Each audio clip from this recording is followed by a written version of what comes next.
Fala galera, sintonizados no canal Nerd, quem fala aqui é o Bruno Rodrigues. E no vídeo anterior nós falamos da criação do universo de Cavaleiros do Zodíaco. Nessa segunda parte do vídeo continuaremos a história de onde paramos no surgimento das armaduras dos Cavaleiros de Atena, da continuação da Primeira Guerra Santa até o mangá atual, que é o Next Dimension. Então fica aí com a gente, se inscreve, compartilha e ativa o sininho para os próximos vídeos. Vamos lá para a continuação, valeu!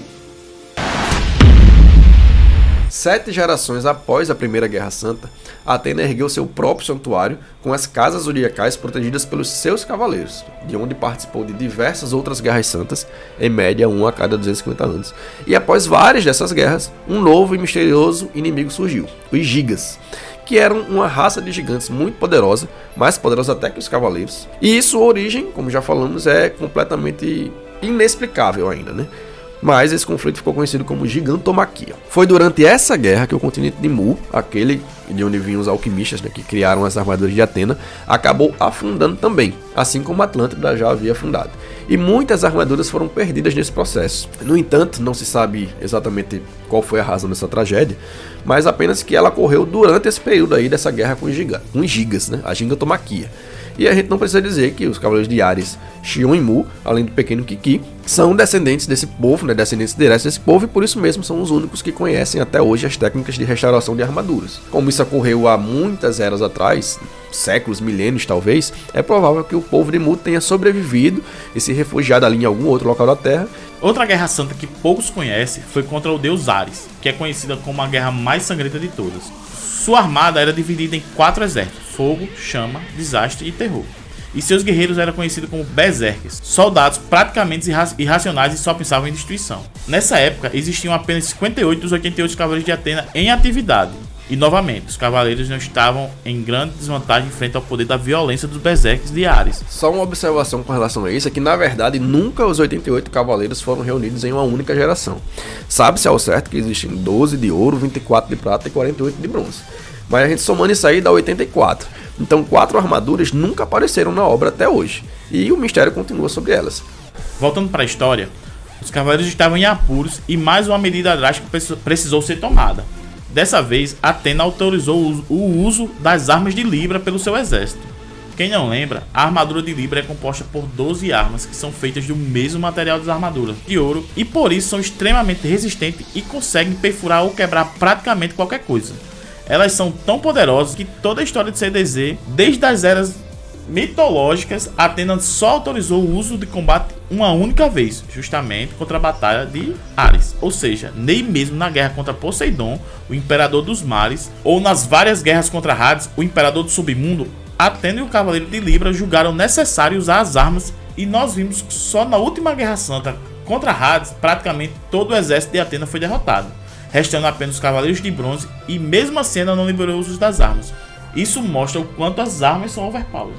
E o quanto ela é burra, né? Porque se tivesse liberado antes já tinha resolvido a parada e evitado muitas mortes. Quando os cavaleiros puderam usar as armas de Libra, rapidamente eles derrotaram os exércitos dos Berserkers e Ares refugiou-se no submundo.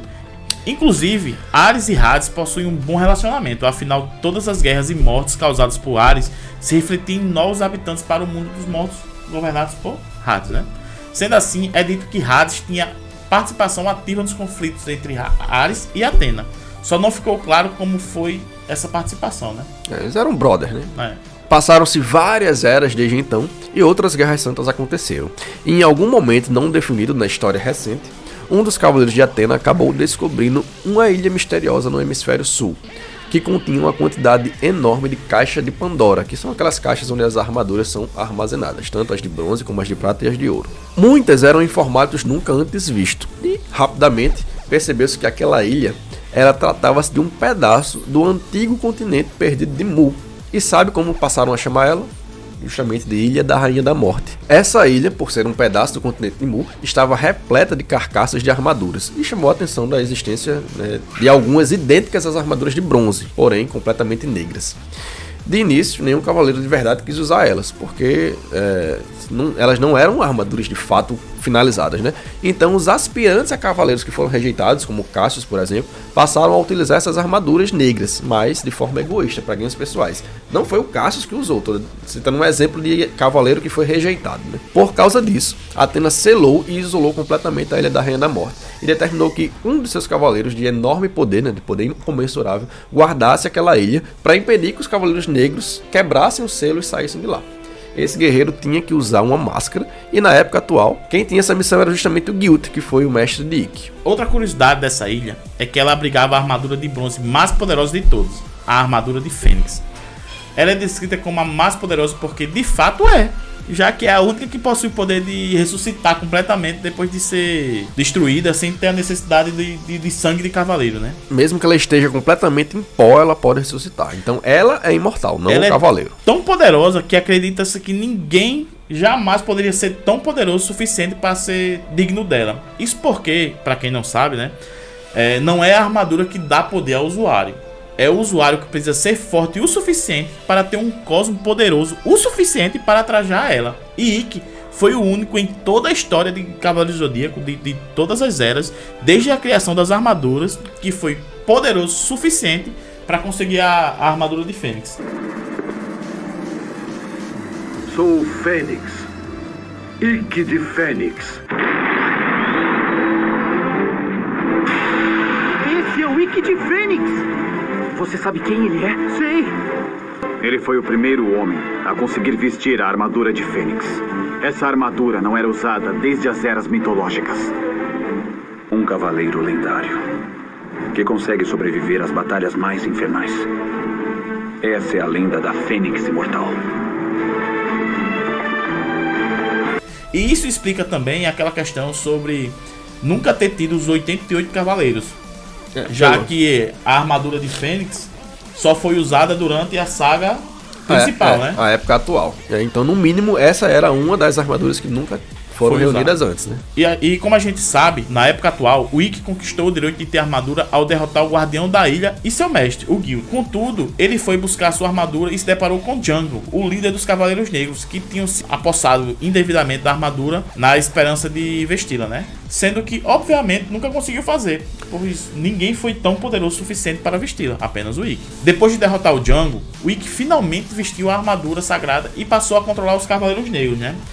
Liberando eles do selamento de Athena, fazendo eles participarem dos eventos da saga clássica, que aí a gente inicia o anime. Os demais acontecimentos são os que todo mundo já conhece, né? Que foi a Guerra Santa, de 243 anos atrás, adaptada no mangá Lost Canvas em 2006 e também adaptada atualmente pelo próprio Kurumada no mangá Next Dimension, que está sendo publicado até hoje. Nessas duas obras, o que elas têm em comum, né, que as ideias foram as mesmas, é que tanto o Xion como o Doku vão ser os únicos sobreviventes e se tornarão, respectivamente, o mestre do santuário e o guardião do selo dos espectros de Hades. E a Guerra Santa atual, que foi precedida pela Revolta de Saga e pela batalha contra os generais marinas, orquestradas pelo irmão gêmeo de Saga, o Canon.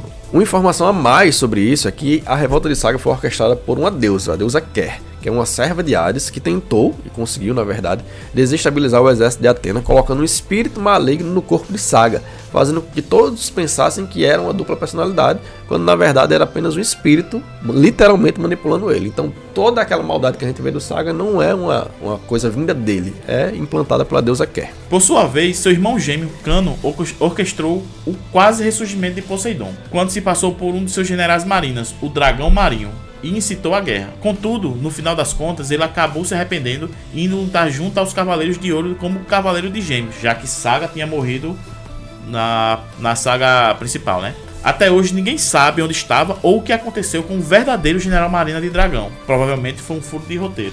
Ou uma coisa que Kurumada quis explicar depois e acabou se atropelando e não deu tempo de trabalhar. E lembrando que apenas as armaduras de ouro de Athena são especificadas com que só o seu cavaleiro pode usá-la, né? Então a gente não sabe se as outras armaduras, como as de Poseidon ou as de Hades, pode ser usada por outro cavaleiro também. O ápice da história de CDZ foi a Guerra Santa atual, né? Pois nela ocorre todo o grande desfecho definitivo que nenhum outro cavaleiro tinha conseguido, que é derrotar o grande deus do submundo, Hades, em seu corpo verdadeiro. Não deixaremos que mate Athena! Mas o que está acontecendo com seus cosmos? Não acredito! Como seus cosmos aumentaram tanto, sendo que já estavam quase mortos?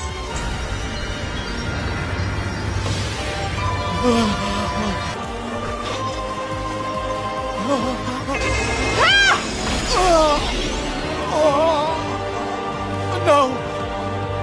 Esse feito, no entanto, teve um alto custo para o Seiya, que foi ferido pela espada de Hades e está, até esse exato momento, ali dentro da cronologia oficial, entre a vida e a morte.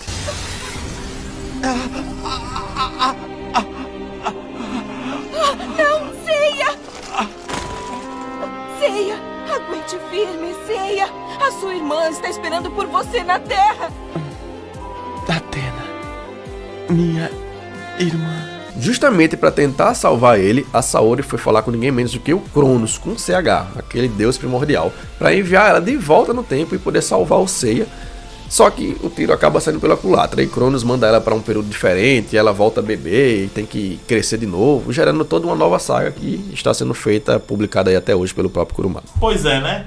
A história de Cavaleiro do Zodíaco é muito rica. Isso aqui foi apenas um resumo para vocês terem uma ideia da maravilha que é toda essa obra. Que, como tudo na vida, tem seus defeitos, mas não deixa de ser fantástica. E se vocês gostam desse tema, deixem aí o joinha, se inscrevam no canal, ativem o sininho de notificações, porque a gente vai fazer mais vídeos sobre esse universo do CDZ, que é muito rico. Inclusive, trazendo aí um vídeo muito polêmico, que é a lista definitiva dos Cavaleiros de Ouro mais poderosos.